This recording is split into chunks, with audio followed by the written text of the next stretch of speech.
There's entertainment this Christmas on BBC1 with The Two Ronnies. I always come here for the Old Spice. Old Spice, old boy? You're in the wrong department. Surely that's on the second floor. Toiletries on the second floor. No, the Old Spice, the little woman, the Spice.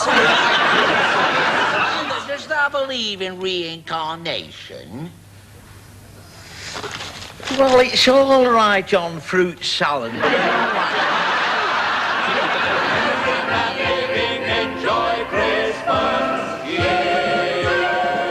The Two Ronnies in festive mood tonight at 8 o'clock on BBC1. Well, Father is far from festive in 20 minutes' time when Michael Keaton stars in a feature film in which his life is turned upside down after losing his job and swapping places with his wife to become Mr. Mum. This is BBC1. The time is 6 o'clock. Now the news with Moira Stewart.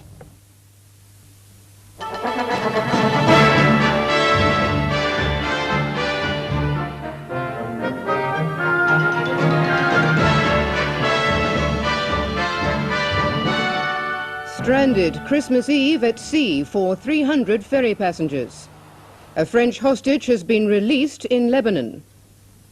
And vigil for a Soviet dissident in captivity. A special airlift has been organised to rescue 300 passengers who've been marooned on board an Irish ferry for more than 12 hours. The ferry en route from Le Havre to Rosslare was left drifting 16 miles off the Devon coast after a fire in the engine room.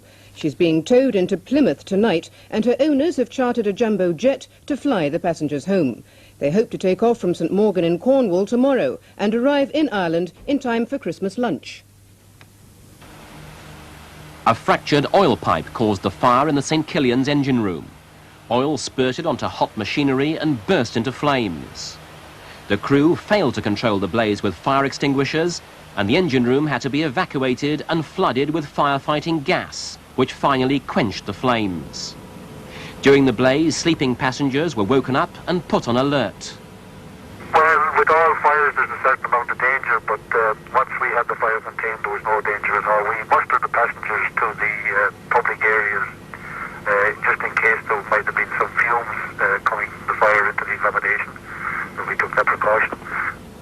No one was hurt in the fire, but it put the St Killian's engines out of action. A tug is now towing the ferry into Plymouth. Meanwhile, safe in the knowledge that the Irish Ferry Company has chartered a jumbo jet to get them home, most of the passengers have been making the most of the free bar.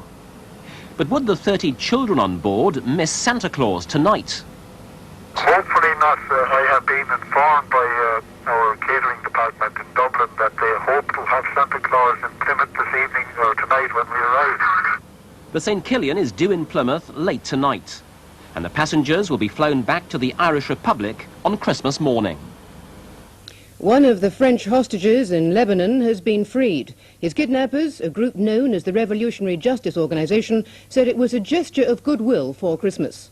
Aurel Cornea, a television technician, walked into a Beirut hotel this afternoon. He is now in the care of the French embassy. He was seized in March with a colleague, Jean-Louis Normandin, who's still being held. Every night, French television has been carrying the names of those Frenchmen held hostage in Beirut. Now one more is out.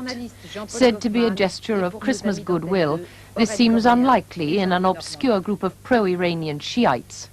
More realistic would be a political move connected to repayment of $1 billion loan which the Shah of Iran once made to France.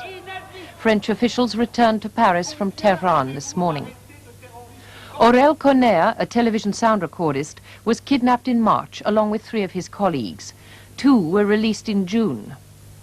All the hostages' relatives have made strenuous efforts to keep their plight from being forgotten. The wife of Jean-Paul Kaufmann, a French journalist held since March 1985, arrived in Beirut yesterday. Her husband is being held by another group, Islamic Jihad.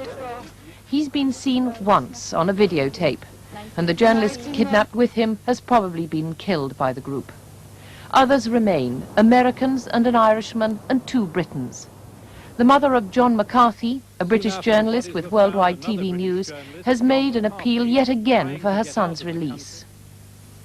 I'm making yet another appeal to John's captors, whoever you are, to release him and return him to his mother and father, who are longing to have him home again. I appeal to you in the name of forgiveness, for which Islam and all Muslims are renowned, to give back my son his freedom. Aurel Corner has spent more than 9 months in captivity. It may be Christmas, but in Beirut, with its fighting factions, that is no great consideration.